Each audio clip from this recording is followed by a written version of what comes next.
What's up, guys? Welcome back to the channel. Welcome back to the vlog. We are here at Corvettes at Carlisle, but we are here with a really interesting car. It is a 66 C2 Corvette Stingray, and you might be able to tell there, it's a RestoMod. And we're here with the owner. He's going to tell us all about it. This is a car that, if you haven't seen it, you need to see it. It is absolutely a gorgeous piece of machinery. So let's talk to the owner, Tony. He's got a bunch to talk about because of how much he has put into this thing. Let's do it. All right, guys, so this is Tony. This is the owner of the 66? 66. C2 Corvette. Yes. So let's start with the body. This is obviously a RestoMod. Tell us a little bit about some of the stuff you've done. Yeah, the body's been widened 7 inches. So basically 3.5 inches on each side. Started at the quarter panels and moved the quarters out 3.5 inches. And then had to split the rear bumpers and put a 3.5 inch piece in the rear bumper.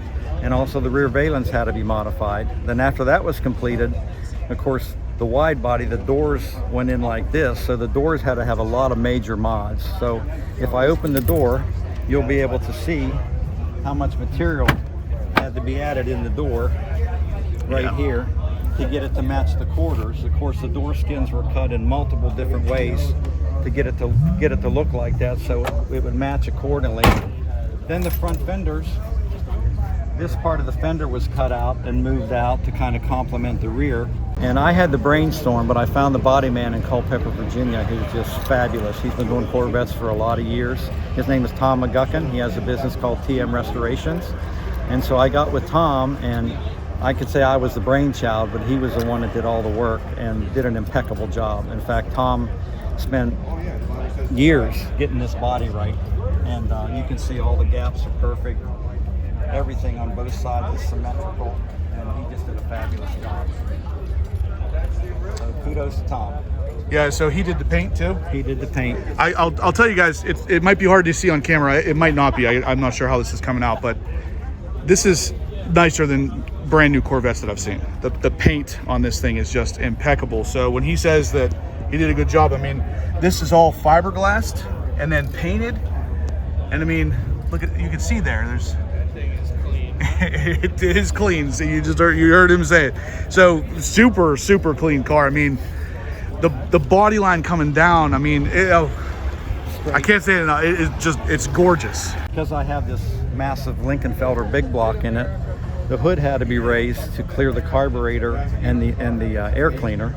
So we actually cut the big block scoop off of the car, raised it 2.5 inches. What I did was I called the Virginia State Police to make sure the car would be legal for inspection.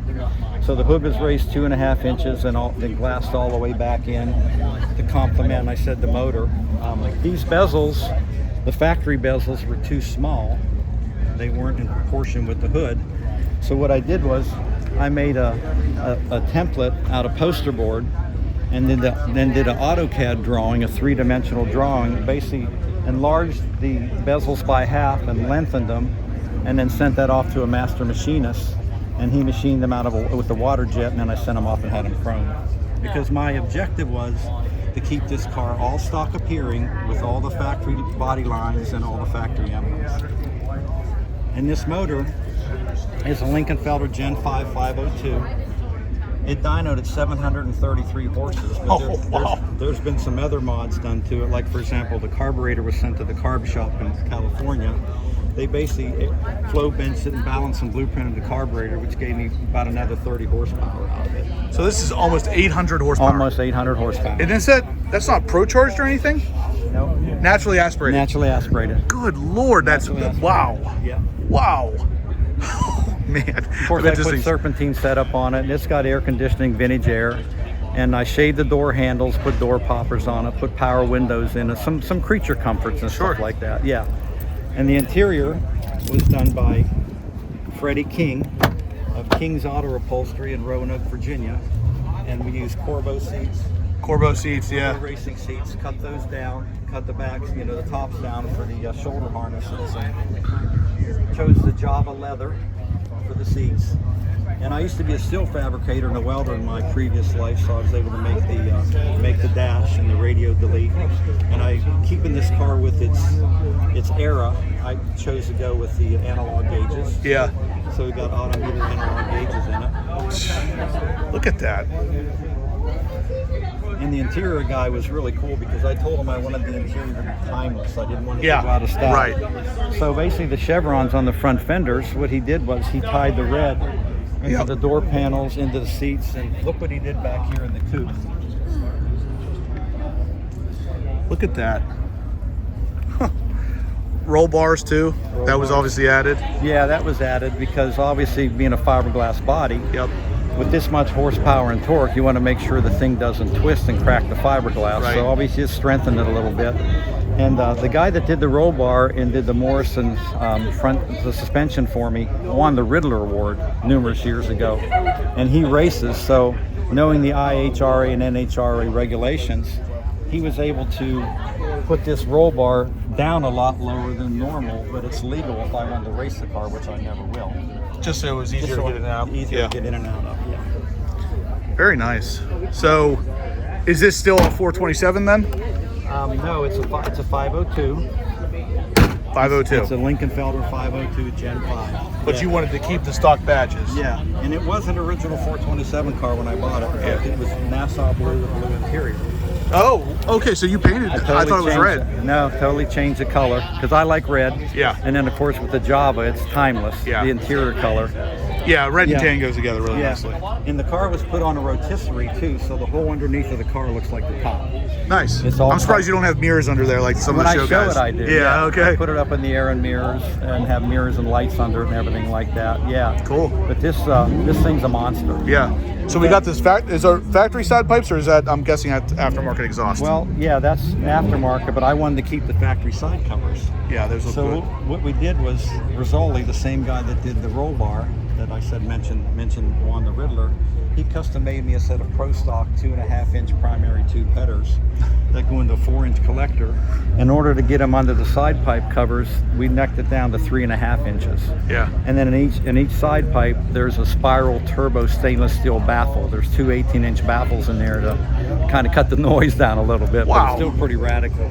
I love listening to you talk about this car because it's like, I feel like, and this is not the case, guys, but I feel like you've rehearsed this. It just comes out like it's awesome. I appreciate the passion here. One of the reasons for that, Justin, obviously I've been showing the car for about 5 years. Yeah. So obviously people have a lot of questions, and I'm happy to answer anything. I'm happy to show them anything we did on the car and stuff like that. I have no secrets necessarily. Sure.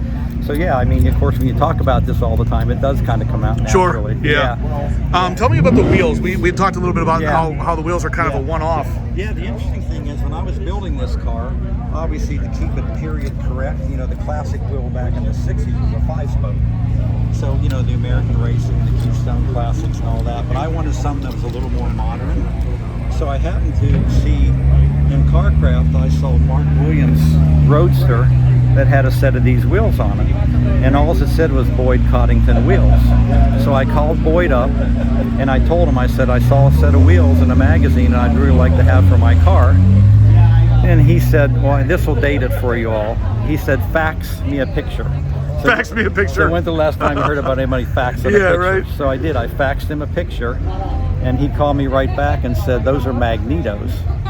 And he said, what are you doing? And I told him, I said, I'm building a custom Corvette.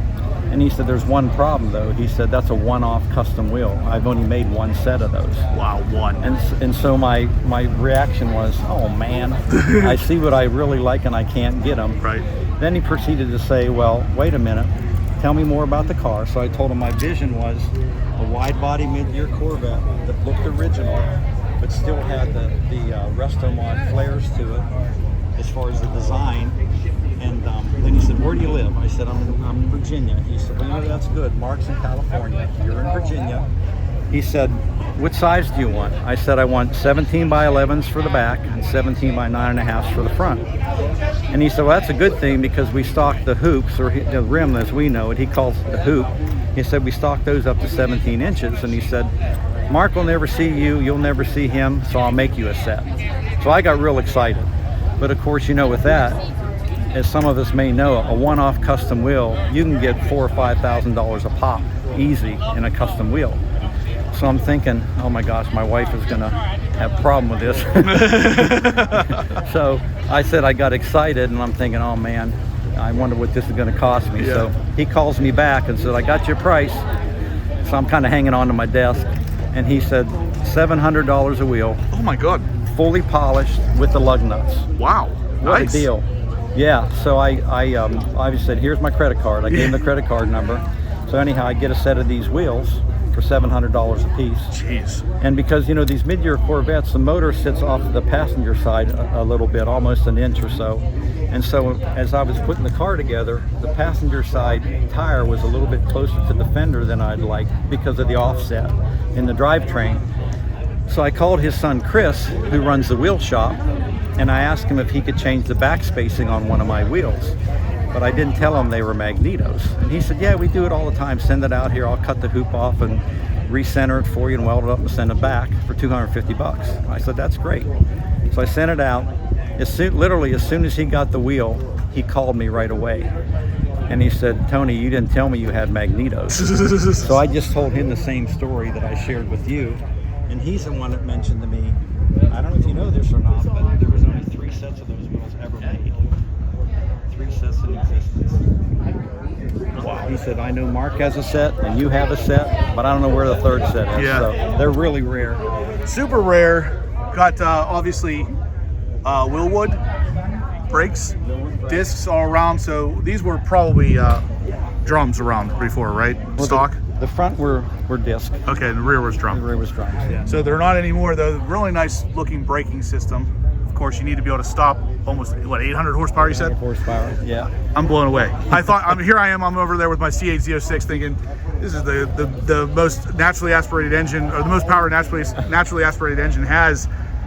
No, not even close. Not even close. This guy has me beat, but this thing's crazy. So tell me a little bit about the setup here. I know you had an air cleaner up here on the carburetor earlier, but now you have this. I'll be honest with you guys, I'm not super up on Corvettes prior to a C5.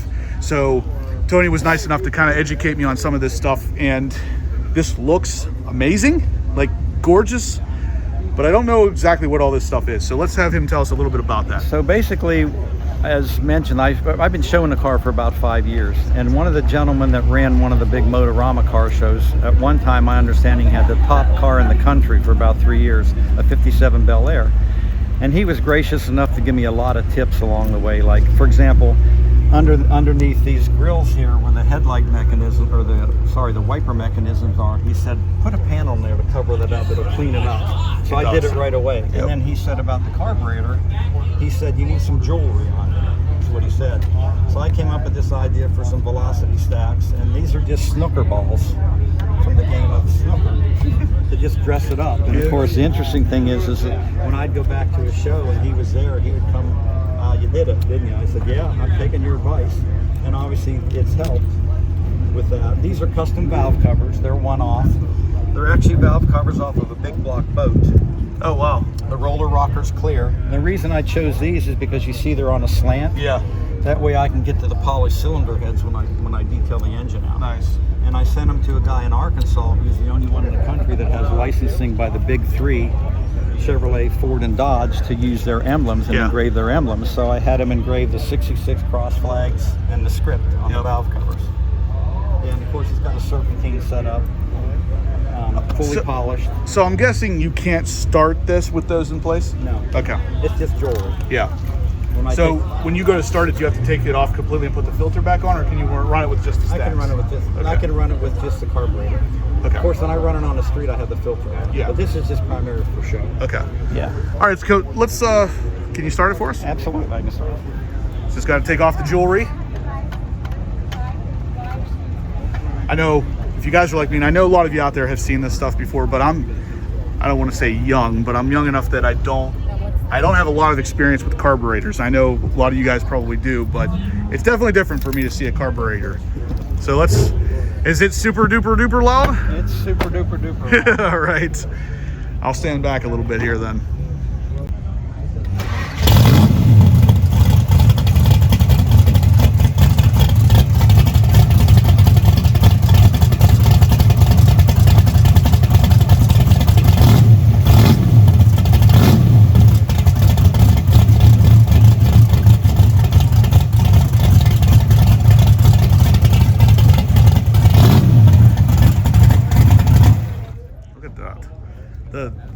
girth of these tires too. Do you know what series tires these are? They're 335 17s. 335s. Michelin Pilot Sports. And then the front ones? They're 275 17s. Michelin Pilot Sports. I love the way that that's cut away like that. That looks so race car-ish. Really, really a beautiful car. I mean, like I said, guys, I'm mostly knowledgeable of C5s and up. So C5s and back, I really don't know much about them, but this one, as soon as I saw this, just the way that wide body is cut around those tires, that is just a thing of beauty. I mean, when you do a RestoMod right, and this is possibly the most right RestoMod I've ever seen. Thank you. Very, very nice car. And thank you. Of course, I came down here. Well, actually, Tony, you found me, huh? Yeah. Yeah, but I kind of knew the area because of Star, but sure. And I've been watching your YouTube channel. I really enjoy the presentations you give too about the C8 and stuff like that. So yeah, definitely. I wanted to meet you in person, and you said you were going to be at Carlisle, so that's why I looked you up. Awesome. Well, I appreciate it. I appreciate you giving us the time here. Absolutely. I know not everybody loves to have a camera on their face, so sure. I asked Tony if he would help us out with this because of this beautiful thing, and he said yes. So I hope you guys like it. If you do, smash that thumbs up button. Subscribe if you haven't yet. And as always, yeah, this is what happens when you stay obsessed. So stay obsessed.